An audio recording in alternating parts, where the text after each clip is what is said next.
2017 business meeting of the Richmond Community Schools Board of School Trustees.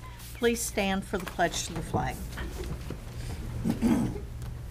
I pledge allegiance to the flag of the United States of America and to the republic for which it stands, one nation, under God, indivisible, with liberty and justice for all.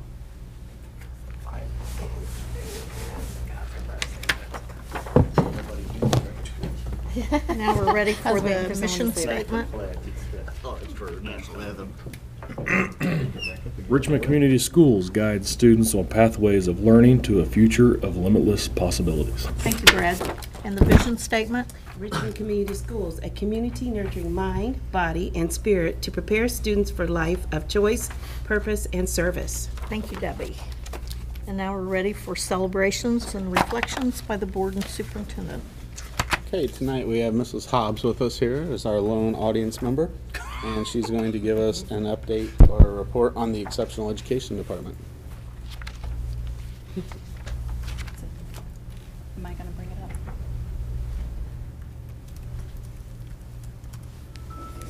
Good evening. I've asked the teachers to just share some exciting things that are happening around the district in exceptional student education. And as you guys know, exceptional student education has really transformed. And when I came into this position 3 years ago, I was a newbie, and now I'm in year 3, and now I know what I don't know. And so I'm excited about some of the things that are coming and some of the things that we're doing. And as I'm getting out and seeing programs in other districts, I want you to know how we are well out in front of a lot of people and what they're doing with kids with specific needs. I guess I'm going to do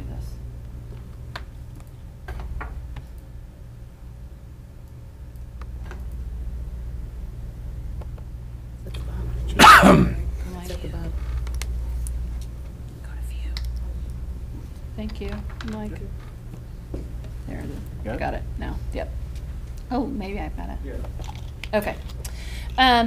What we're going to focus on today really is just special ed, high ability, English language learners, student health services, which is an ever-changing, and then our Centerstone services as well. Inclusive practices when it comes to special ed, when you walk into a classroom, you really shouldn't even know who those kids are. And so I'm really excited to say that that's where we are. Our kids are learning in general education classrooms and doing very well at that.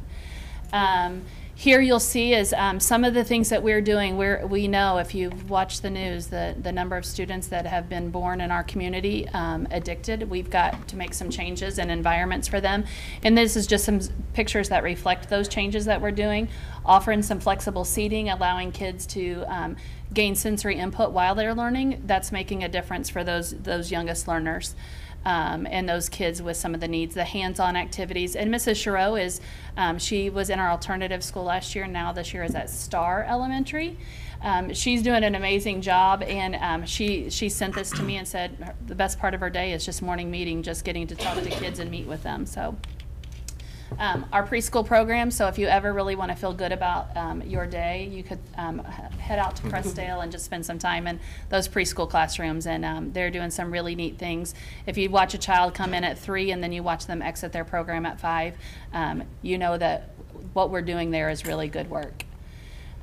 Community-based instruction, if you're out in the community at all, these are some of the things that we're doing, and we're trying to expand that.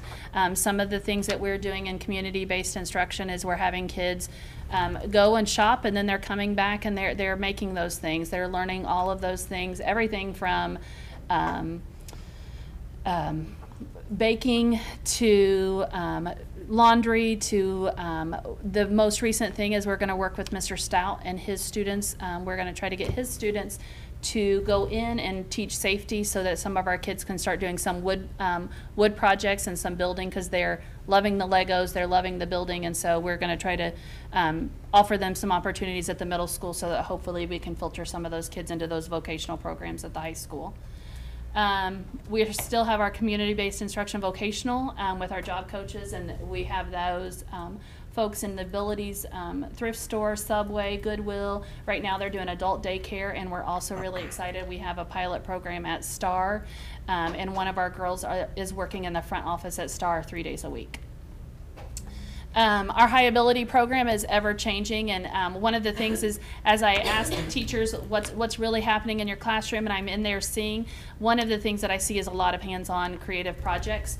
And these people have had the computers longer than anyone, but what I'm seeing is that they're using those for practical purposes of research and those kinds of things, but they're still going back to some of the things that they've done, like flashcards, but then they're implementing apps as well. So they're just kind of continuing to grow. This was College Go Week, so some of the things that they were doing with Mrs. Engel on College Go Week, they were doing some website searches, they were taking what we always call the old ASVAB test, where you, and so they did some of those things this week, and then researched some colleges. So the kids were excited to talk about college. Our English language learners, that's maybe the most dramatic change that we've seen in exceptional ed. We have 3 brand new teachers to English language learning. Karen McKinney is our most veteran, but brand new to Richmond. She comes to us from Muncie Community Schools and has a wealth of knowledge and experience, but learning Richmond and its uniqueness. She has Ashley McCarty on her side, who's been in Richmond Community Schools for a long time. So those two make a really nice pair for our K-4 students. And then Christina Howard is at Richmond High School, and she comes to us from the Refugee Center in Indianapolis. She is a licensed teacher in English language, but she has spent the last several years at the Refugee Center, and with the downsizing, with the administrative changes, she lost her position, and so we are really excited to have her at the high school with a wealth of knowledge of talking to kids who are first entry into our country. So. Student health services, maybe one of our biggest changes and one of the things that we're seeing. Over on the right, you can see that you guys every month get from me an update on clinics, and just because I want you to know what's really happening. Right now, we currently have 23 diabetics in our district. We have 74 students receiving daily meds, and we have 5 tube feedings. That doesn't include the kids who have seizure medications, just the things that would pop up with an inhaler and those kinds of things. We do have some kids who get regular inhalers or nebulizers on a daily basis too. So it really is changing, and it's changing what our office staff, we're asking our office staff to do, when, because if you look at the number of nurses versus the number of buildings we have, we don't have a nurse in every building all day. So they're really doing a nice job. Immunizations continue to be a struggle in our community. Having parents understand the need for immunization and getting those. We have cut it in half in another week. We extended that exclusion date. And we cut it in half again, but we still have more than 100 students who need immunizations by Monday. So that's something that the nurses are working on. They've done phone calls, power school announcements. They've done mailings home. They've done home visits with Mr. Ferguson. So they've got some adversity that they face, but they are really working hard to make sure that our kids are getting what they need so that they can be in the classroom. This is some Centerstone data that I got after I sent my board update last week, and so I wanted to make sure that you got this. I'm really excited about the addition of the data that we're getting. It's kind of exciting, I guess maybe not exciting, because the number of hours with non-Centerstone clients over there in the bottom right-hand corner, that was just in the month of August, and if you think of month of August as a, one week less, per the contract, we're asking them to do 12 hours, and if you can see, they've all at least, except for one, have doubled that number, and our kids who are getting service provided through Centerstone that are not necessarily clients. What we know is that we've got some kids who need some extended service that will, if we can get them some home-based therapy, we also know that that will make a big difference for them. So Centerstone, we have a new contact. Shauna Mikesell had been with us for a very long time, as long as I can remember us having Centerstone in the district. She left, and Christine Nunn is new to our community, but I did a drive, and we went to every building in the district. She met with every Centerstone and every principal, so we did spend a day doing that so that she could just get familiar with the community, our schools, our principals, and the needs of each building. So she's really invested, and I'm excited to work with her. What I'm going to leave you with is something that I say all the time, and maybe Mr. Reynolds probably gets sick of hearing it from me, talking of the difference between equality and equity.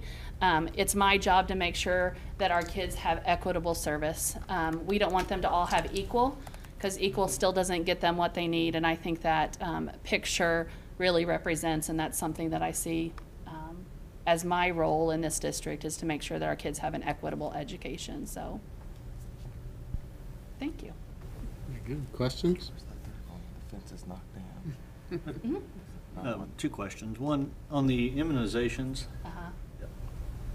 that is state requirement?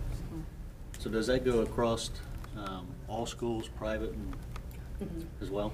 Yes, there are some exceptions to that. There's a religious exemption, so if you have religious preferences, every district has the opportunity to set the date, their exclusion date. We ran into this year they ran out of the immunization in our community. So they had appointments, they went and showed up for their appointments, and they didn't have the immunization. So if a child has an appointment, they can come back to school. We're not excluding them based on, we're excluding them if they're non-responsive. Okay. So a kid can come to school on Monday if they have an appointment in November. We have some kids who have some medical issues, so there's medical exemptions. There's all kinds of ways around it, and if they're willing to work with us and just respond, we don't exclude any kid. And then I was looking at the Centerstone contact. Is that, those are child contacts, there's not multiple children under the contact? So if it's On the left spreadsheet? on the left spreadsheet? Yes. So they saw 24, at Vail, they saw 24 RCS students and 22 Centerstone clients. Oh. And- Now they could have, because they could have also saw some of those students more than once. Correct. And they This is- are seeing the, Okay. and I would say a lot of those students, the FSSs, the family support specialists, like Rob, when I was at Crestdale and he's still there, all of the buildings have family support specialists. We have up to 25 on any given day in the buildings. Some of them stagger, and it's based on their client caseload, but we have people who are in our building from the start to the end. I had one, Rob Parton was with me from the start of the day till the end of the day at Crestdale, and he saw some kids every day.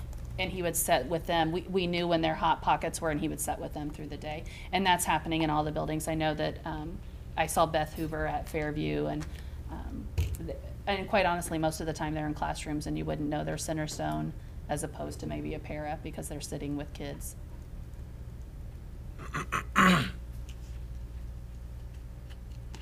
He asked my question about immunizations, so I'm good. Oh. Sorry. Thank you. Thanks, Sheila. You're welcome. Okay, now we're ready for public commentary. Since we have no one in the audience, except Sheila. Yeah, she's our expert. All right, consent items. Consent items this evening, we have 5.01, the approval of minutes, 5.02, human resources with the addendum at your table, 5.03, accounts payable, 5.04, the monthly financial report, and 5.05, grants. Okay, I move to accept the consent items. okay, do I hear a second? Second. All right, any comments or questions? All in favor, say aye. Aye. Any opposed? Aye. Okay, motion carries. All right, action items. First action item this evening is donations, and I'm going to ask Mrs. Scalf if she would speak to donations, please. Good evening. Tonight we are very grateful for the donations that are posted online, and you can refer to those. They have been posted, and we have donations for classroom supplies and student achievement awards at Hibbard. We have donations through the central kitchen. We've received a number of funds that help pay meal charges for a lot of our families, and we are very thankful for those. We received a donation to the Family and Consumer Science Department for supplies for the school year. The athletic department has received numerous donations for the girls golf team, and Civic Hall received a Proudly Presenting Series donation. And tonight, those donations total $1,066.15. Again, we say thank you to our community for their generous support, and I ask now that the board approve the donations. Okay, do I hear a motion that we approve the donations? I move that we accept the donations and say a hearty thank you. Do I hear a second? Second. Okay. Any comments or questions? All in favor, say aye. Aye. Any opposed? Motion carries.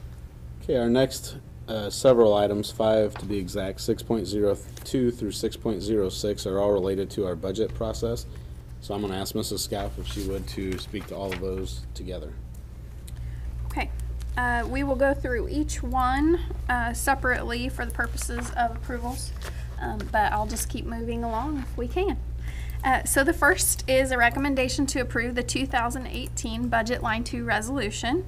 And this resolution is going to allow Richmond Community Schools Treasurer and Chief Financial Officer, myself, Karen Scalf, the authority to reduce Line 2 on Form 3 for the 2018 budgets to reflect actual expenditures for the second half of fiscal year 2017, which is July 1 through December 31 of 2017, once we get that 1782 that gives us our budget order amount. So tonight I ask that the board approve our budget 2018 Line 2 resolution. Okay, do I hear a motion that we approve the budget line 2 resolution? I so move. Okay, do I hear a second? I'll second. Brad seconds it. Any comments or discussion? All in favor, say aye. Aye. Any opposed? Motion carries.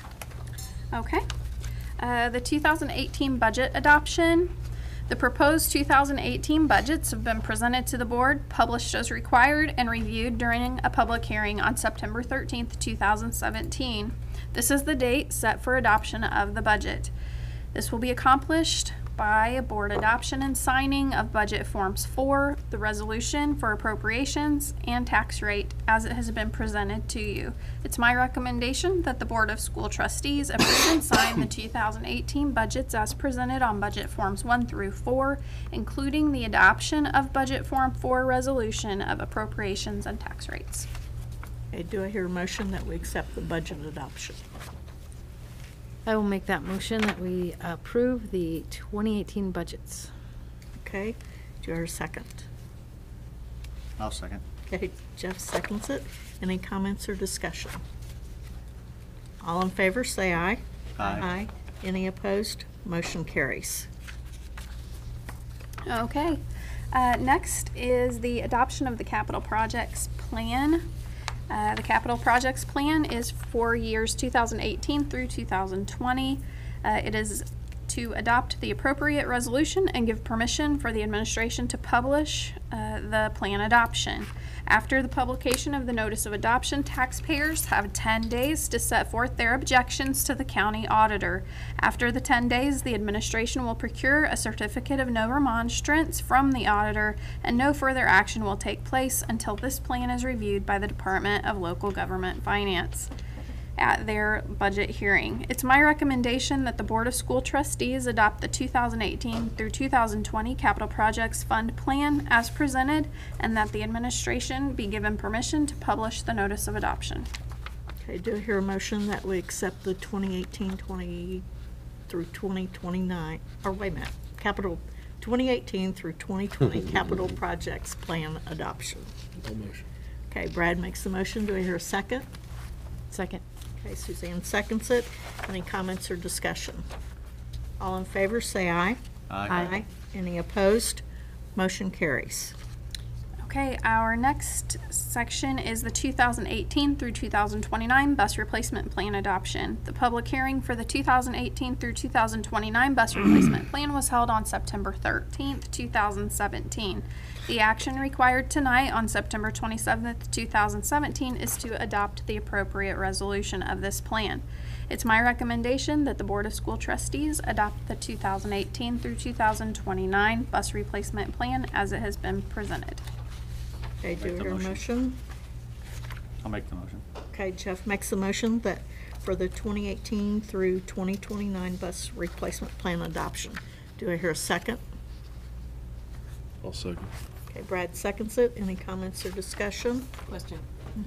On here, it says, under to be further resolved, it says, including the adoption plan and the calculation worksheet. Where's the calculation worksheet? It's a part of your budget packet that was Okay. provided to you at the first meeting of the budget. Okay, Okay. thank you. Any other comments or discussion? All in favor, say aye. Aye. Any opposed? Motion carries. All right, and our final budget document to be approved is our tax neutrality resolution. In your packet and posted online is the annually required resolution for levy neutrality for the taxable general obligation pension bonds of 2004. Tonight, I ask that the board approve the tax neutrality resolution. And I do ask for one amendment. I ask that we add the transportation fund to this resolution. That was an error on our office's part, just in the event that we need it. I don't expect it, but it can be a part, and I would like to make that amendment. Okay, do you hear a motion on the tax neutrality resolution? I'll make the motion on the tax neutrality resolution with the addition of the transportation fund. Thank you. Do you hear a second? Second. Any comments or discussion? 2 more of these. That's all. That's right. That's correct. There are only 2 more of these. All right, all in favor, say aye. Aye. Any opposed? Motion carries. Transportation. Thank you. Okay, our next action item this evening, actually the next 4 are all policy related. So I'm going to turn those over to you. Okay, the first one is the first reading of policy. It's the records access to public disclosure. So do I have a motion that we do accept the first reading of this policy? I make a motion that we move the policy records access to public disclosure policy to second reading. Okay, do I hear a second? I'll second. Okay, Debbie seconds it. Any comments or discussion? I do just have a question. Last board meeting, Ron Cross talked about with this fee schedule being implemented that it has to be across the board, and that you can't, for one person, do this. And for another Exclude anybody. Exclude anybody. So does that mean then we'll always, we will always charge a fee? Or do we have the option in some cases not to I charge? thought we had talked about up to a certain number of pages, and then after That that. wasn't listed in the fee schedule. That's what I'm saying, it's not in there. I understand. Because I think you've mentioned, Karen, even making it worth your while to even fill out the receipt, so. Well, But I thought Ron said everybody had to be charged regardless. Jennifer, you Remember, want to this speak is, to that? this is different than, this isn't talking about transcripts or personnel records. Oh, okay. Depending on what it is, this is just the public request for documents. Okay. It's not an employee So goes it's- to the copy machine and needs a copy. There's an actual request that's been made Through on- the- through the HR office. Through you. Yes. I guess the answer would be yes for everything. There would be a charge. Because- Well, that's what I was thinking of. I mean, transcript, I mean, there's We did tons ask of the stuff that question, we have to but- do. Yeah. And for this particular policy, the fee schedule is just for the public documents, where you do the request through the website. Thank you. You're welcome. Okay, any other comments or questions? All in favor, say aye. Aye. Any opposed? Motion carries. And then policy 3121 is actually just a correction because we forgot and left it out the first time about, it's in yellow, was highlighted in yellow on your policy about every employee has to have a criminal background check every 5 years, correct? Current employees. Current employees, right. And that's required by state law now. Correct. So do we talk about it before or after you ask for the vote? I guess after the vote, when we ask for comments or questions. After the motion. After the Okay, motion. after the motion. All right, do I hear a motion that we, this wouldn't be a first reading, would it? I think it's just an amendment. to Just it. an amendment to it? So do I hear a motion that we accept the corrected criminal history information? I will make that motion. Do I hear a second? I'll second it. Okay, second. Any comments or questions? My only, and I don't, maybe we talked about it and it just blew past me, or I didn't realize the impact of this, but I remember we talking about the person that we're going to hire, how it's an expectation that they incur the cost.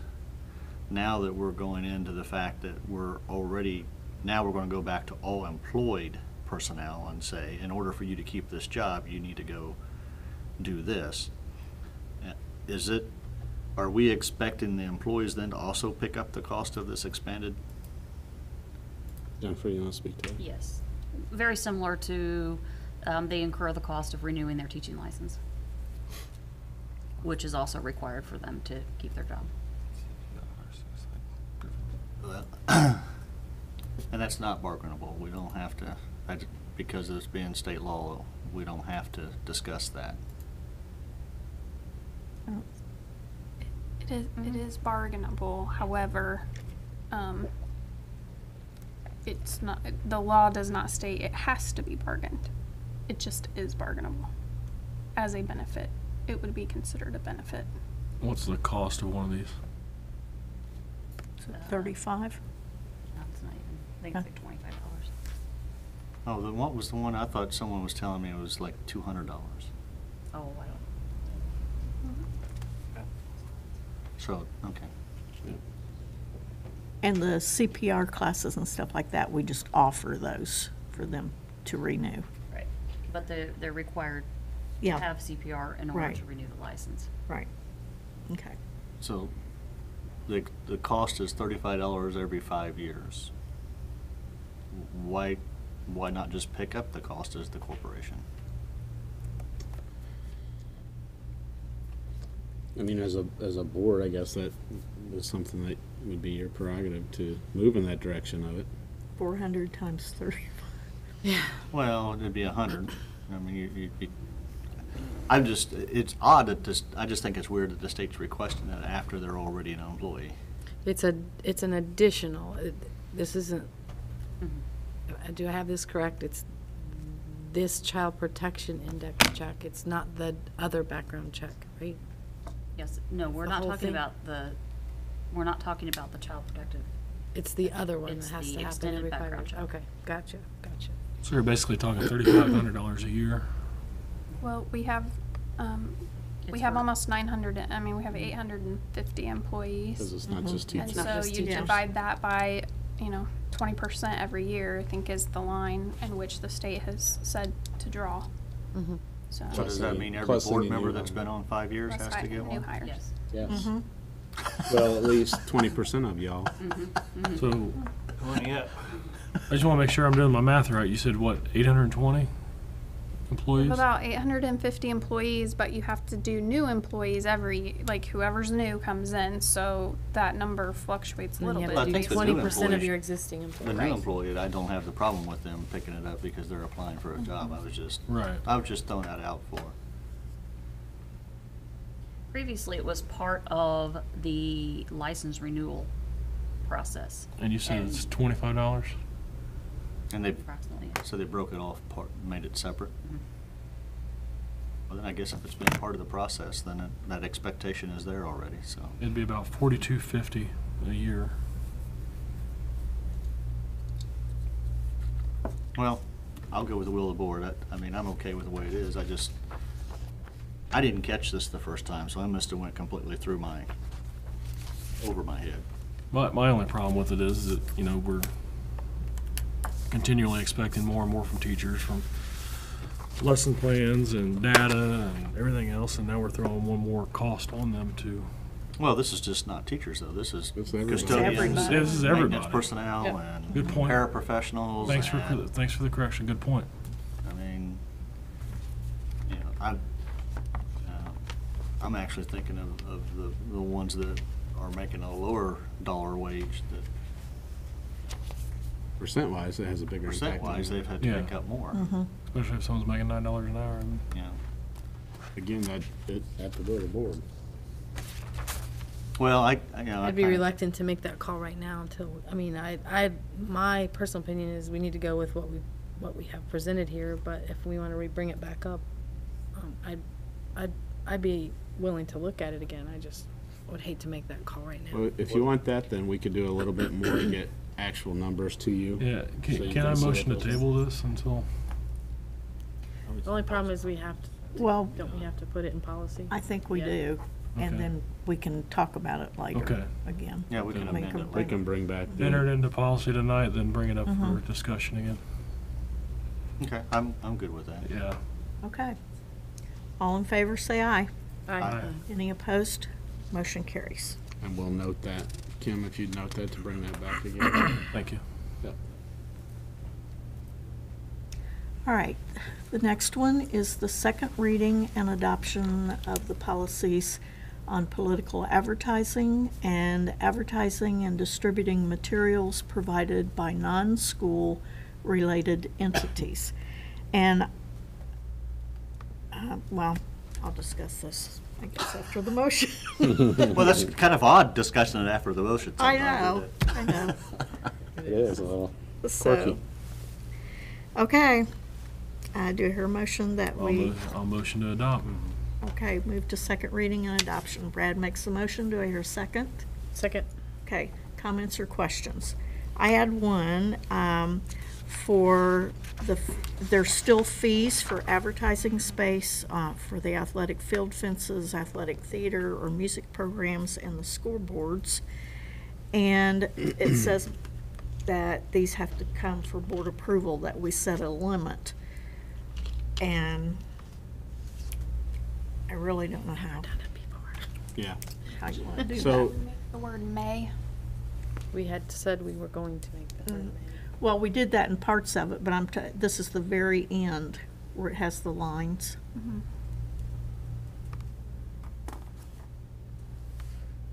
So just leave off the lines and say Where are you at? it's at the very end of it. The bottom of page 3. School board from time to time.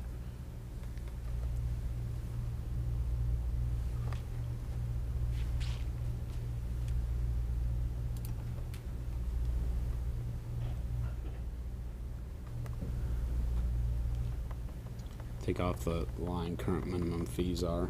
Yeah. Okay. That was probably an oversight, because I think we talked about that, actually. Yeah, maybe we did. But it was still on there, so I wanted to ask the question. Okay, so we're doing what now? We're gonna, So that last line of the narrative says, current minimum fees are with the colon. If we take that part off, And you have to go up to the first line, take the minimum fees out too. I mean, I like the fact that the board approves it, but I don't, it'd be interesting information for the board to realize, the miscellaneous revenue that comes in from that. yeah, So- and one of the things we're working on, with Larry being new to his position is, that's one of the things that's on the agenda that they've been working through, is to come up with a advertisement rate plan for that, and it's just with everything else, he hasn't gotten there yet, so, that will be coming. I'd hate to say it's gonna be in the next month, but in the next several months here, we anticipate having that fee schedule to you. Karen, I don't know if you want to add anything to that. Yeah, and I'm not sure that you would necessarily need the fee schedule in the policy. I mean, if you were uncomfortable with leaving it completely blank, you could probably add something to, that the guideline or the schedule will be posted by the board at a later date or something like that, or will be posted by the board, because the schedule, if it comes to you, then becomes I believe now we have the capability of posting in addition to the policy, so it could be attached to the policy, but as a separate. Could you just have that first line from time to time by board resolution? Determine fees, I'd leave out minimum, just determine fees for advertising space. Or approve. Or approve, yeah, or approve. I mean, if we get an advertiser that comes in and wants to spend $10,000, I mean, Yeah. it should come to us just like a donation for approval. Right. Maybe. So why doesn't it just say That's all a fees little- are subject I to think- negotiation and board approval? Yeah, I think that the minimum might be a good thing because that says that it gives us some room to say we don't go less than this amount. If somebody wants to do 10,000 more than that, then they can, but minimally this is what our fee schedule is. And then I think that subject to negotiation and board approval are a good thing because and maybe, you know, your designee is us, and that's Mr. Cochran, Mr. Terrell, myself, whoever that may be that's working those things, and there may be times in which that negotiation leads to a differing amount, perhaps more. That's where it gives the flexibility to do that. That's at the will of the board. If it's a line you could take out, you could determine minimum fees, and then I know where to go when we set that schedule, that we're just going to set minimums, and then anything above and beyond we notify. It's however you would like that to be. We can discuss that more at the time of the schedule.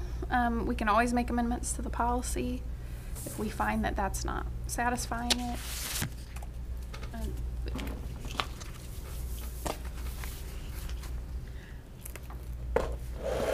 Because I wouldn't even know where to start here. I really wouldn't.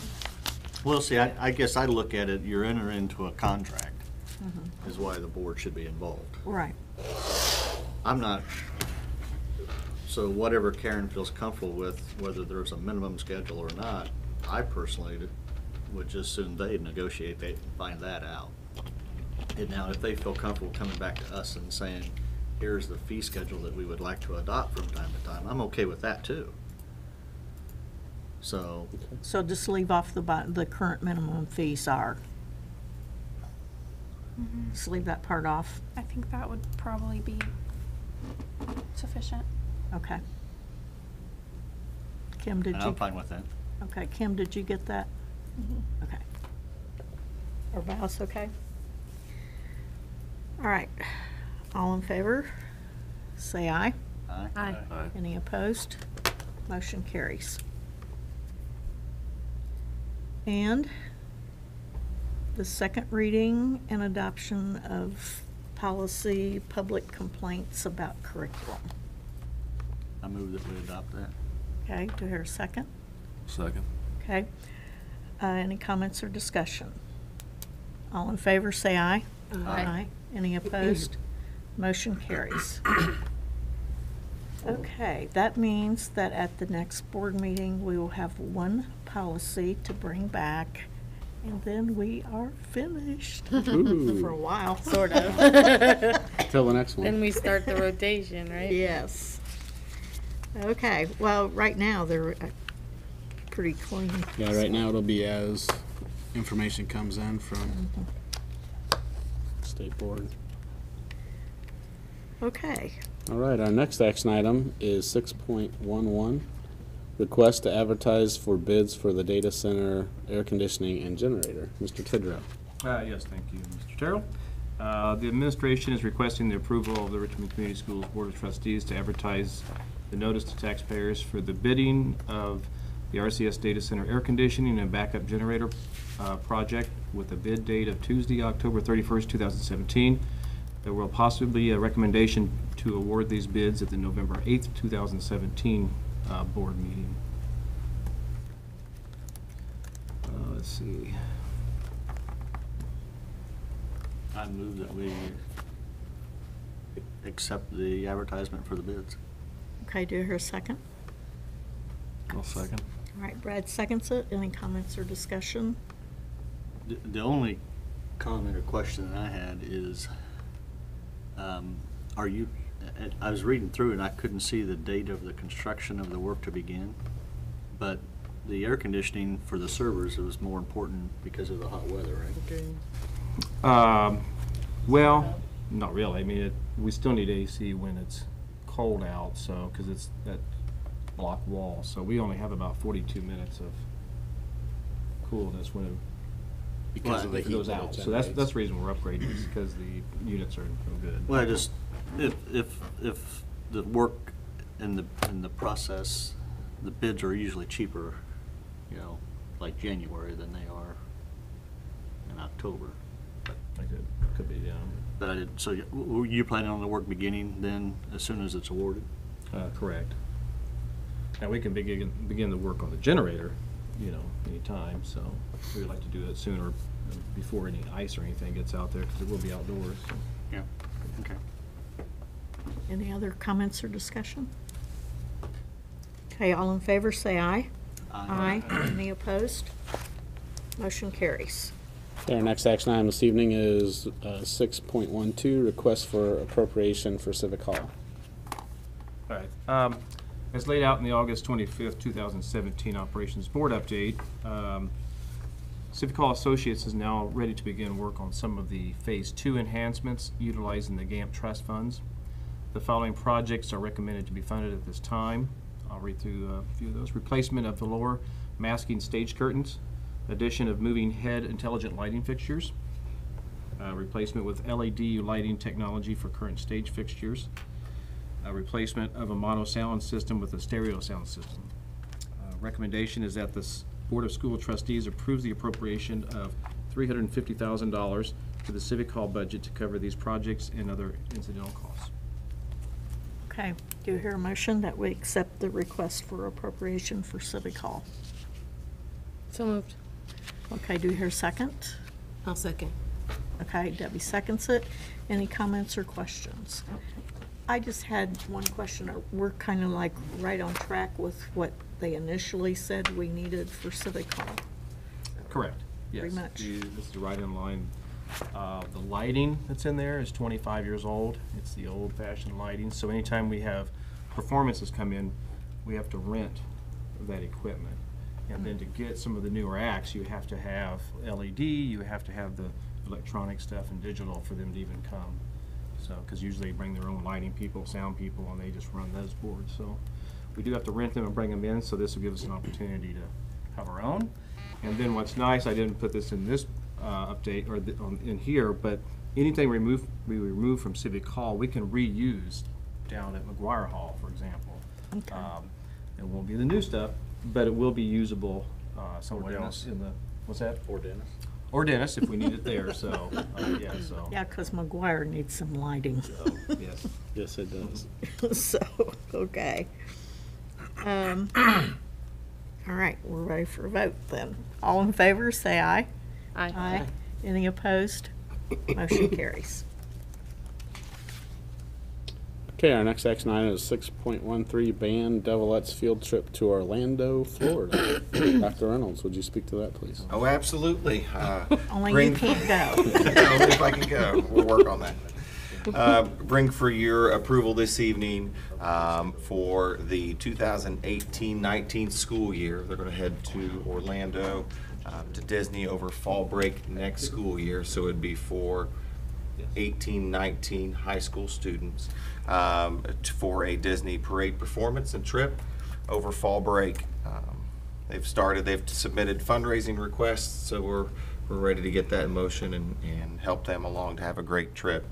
I can tell you that Music Travel Consultants is an outstanding organization that provides first quality educational tours for all groups, but especially music groups. Once the kids, and it looks like before they even get on the bus, they're taken care of with meals and everything that they need. So it's a great trip. With that, I recommend that they are approved for the 2018-19 school year fall break trip to Disney. Okay, do I hear a motion for the trip to Disney? All motion.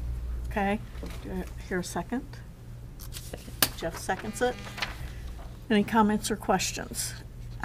My only question is, will they be able to come back to us maybe occasionally before next fall and let us know where they are money-wise, because that's a lot of money for each child, and I know they haven't been able to afford the,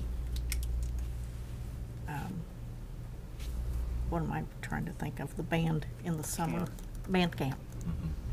Well, and they've started 2 years, I think 2 years ago, they started staying at the high school for band camp, meaning that they just would hold practices 9 to 9 as opposed to going someplace. And that's really helped out the finances a lot. I mean, that's a lot of money to go to away to a band camp, so. I know. You've done that. So, but yes, I'll talk to Mr. Bettner and his team about getting updates. Okay, I'd appreciate that. All right, all in favor, say aye. Aye. Aye. Any opposed? Motion carries. That's it for action items. Only 13 of them. I know. Whoa. We flew through them. We didn't. Okay, board reports and all business. Do you want to address the representative for bargaining first? Okay, Jeff in the past has been our representative for bargaining, and I talked to him a little bit earlier, and he's agreeable to doing it again if it's okay with the rest of you. So this is just consent from the board that he will be our representative. John was on last year as well. Yeah, but he's declined for this year. Okay, so is that agreeable with everybody? Are we okay? That puts everybody on the spot. They'd have to say no to me. Or volunteer. I have no problem with doing that. Okay, I guess you're it. Okay. Okay. The next item, just wanted to give you, all of you an update on where we are with master planning. So what is happening right now, the people from the Fannie Howie group will be getting with Rob to schedule times to be in our buildings over the next couple of weeks. And at that point in time, they'll be walking through the buildings with our people as well, our maintenance and HVAC and electricians, to do an evaluation of the buildings, so that way they can then put together recommendations as far as what are some options that we have out there, what is the condition of our buildings, and where we will be with that. So what we're looking at as far as timing, on October 25th, at that board meeting, we would like for them to bring us a presentation in regards to our buildings and recommendations there. After that, we will spend the remainder of October and then November having our community meetings, and we will talk with all of you to make sure what we want that community meeting, what those community meetings to look like, where we have those, who we're including in those, which I would suggest we, as many as possible, as far as community members, parents, different groups.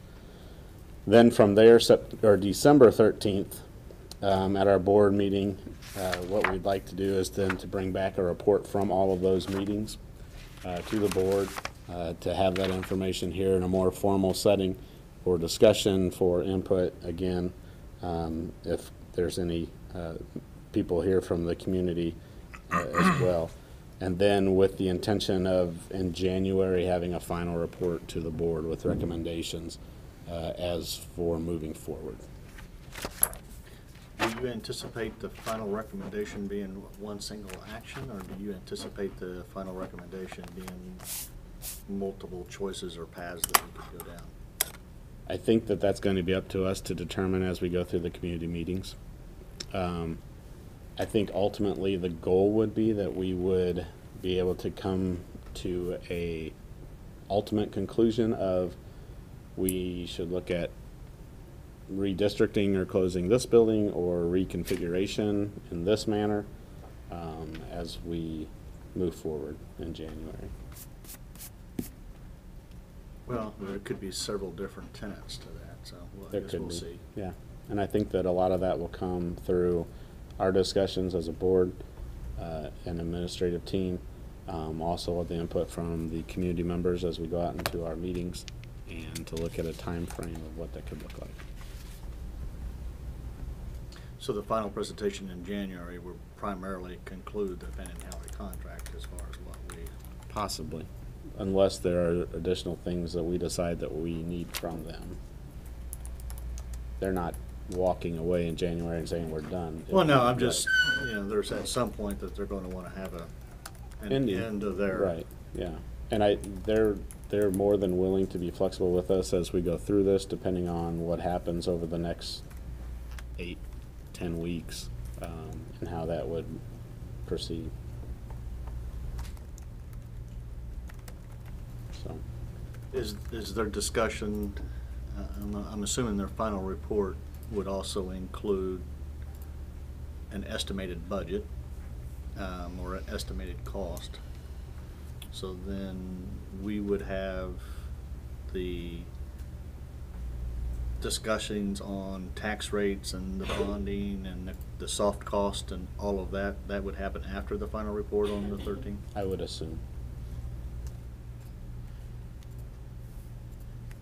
There's a lot to go through. I'm There's a just trying to lot. get it in my head, so. There's a lot, and there's timelines we have to meet if we were to decide to go for a referendum, whether that be in May or November.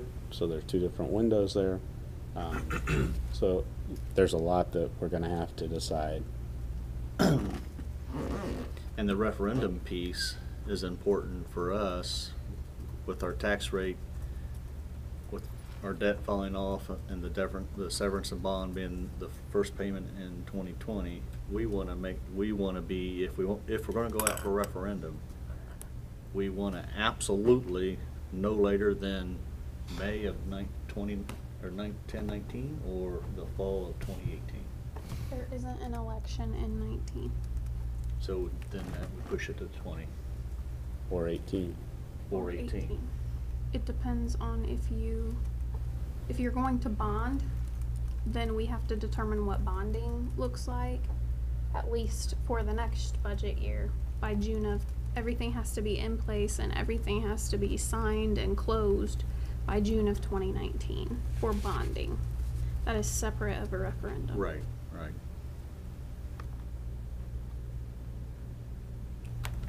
Okay. But we can lay out timetables and all of that for all of you, so, because it gets complicated. Yeah, that's why the expectation for everyone, I mean, 2019, I'm sure people will be ready to make a decision by April or May of 2018. I don't know that we could be there, so. Yeah, and I think that's something we're just gonna have to see where we're at. Okay, and I had a question on the work session. I lost my paper that I wrote it on when we were doing the work session on bus replacement. Was that October or November? I'm Thought we not had sure talked that about we it. finalized Yeah, the actual but date. I thought we had talked about November. That's what I thought. I thought it was the Okay. work session in November. Yeah. Okay. That was my recollection without having anything in front of me. I But think it Karen's was. also We're gonna gonna- prepare a document Yeah. beforehand. Right. We were gonna plan We talked about through that in October. Right. So you'd have plenty of Okay. time to ask questions and Okay. come See, in not for. everything went over my head. No, not everything. Come in and have individual sit-downs with her if you would like. Just call first. Call first. Bring Culvers, what'd you say? Yes. Call That's even first. better. Oh, call first. Yep. Culvers, that actually Thinking makes maybe we're more getting the sense. Culvers. We got Amend the your McAllisters. statement. Yeah. Bring Walk Culvers in. is much better. Okay. Preview of upcoming meetings and events. Okay, so there's several things coming up. First one, we have the ISBA IPSS conference Monday and Tuesday, and I know Brad and Debbie will be attending that as well, so that's good. Board retreat, we have for October 12th, scheduled from 4 to 9, so just keep that on your calendars. Then the National School Board Association Conference is April 6th through the 9th, and I know Kim sent you an email, so if you haven't, if you could please respond to that so we can get those registrations turned in just as quickly as possible. Fall break is coming up the week of October 16th, which 2 weeks from Monday, right? Yeah, it's crazy. It's amazing. And we're all looking forward to that as well. But during that time, there's also the ISBA regional meeting at Willie and Red's So there's a lot coming up in the next 3 or 4 weeks here. And Self-evaluation. yes, thank you. Sorry. See how that's just like. I knew that's what you were thinking. It was.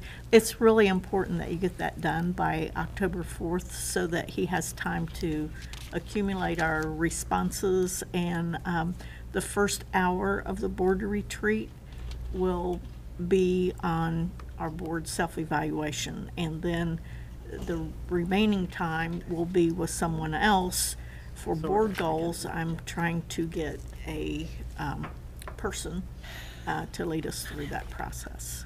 I'm working on that right now. And if any of you have any suggestions, call me.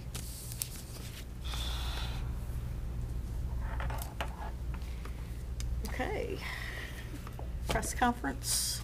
Anybody have any questions? All right. Then the adjournment and bell ringer. Okay, this past week we had one of our own was recognized for a great recognition. I'm going to ask Dr. Reynolds if he would speak to that, please. Absolutely. Mr. Shunnison, Director of Secondary Education, was selected by the Indiana Connected Educators, ICE, as a 2017 Outstanding Leader in Technology and Innovation. Mike, Mr. Shunnison would not be very happy right now if we were publicly recognizing him, but I would say innovation in education is really his niche. I mean, he really loves it, models it, and facilitates as much as he can for everyone. He was nominated by Megan Tolan, who is the director of, you gotta get her title right, Director of Technology, Innovation, and Pedagogy at IUPUI. And works closely with us through the Next Gen cadre. Part of the honor is he'll be recognized at the ICE conference coming up in a couple weeks, and will receive a cash prize, which he's asked if he could maybe attend another professional development opportunity. He does a great job of bringing those professional development opportunities back and facilitating additional learning opportunities for our folks. And I credit Mike, really a lot of credit goes out to Mike for the success of Power Up Initiative, because he's really focusing on the innovation through the initiative, not just devices and connectivity and those types of things that come along with it. So Mr. Shunnison has just done a great job, and I'd like to recognize him this evening.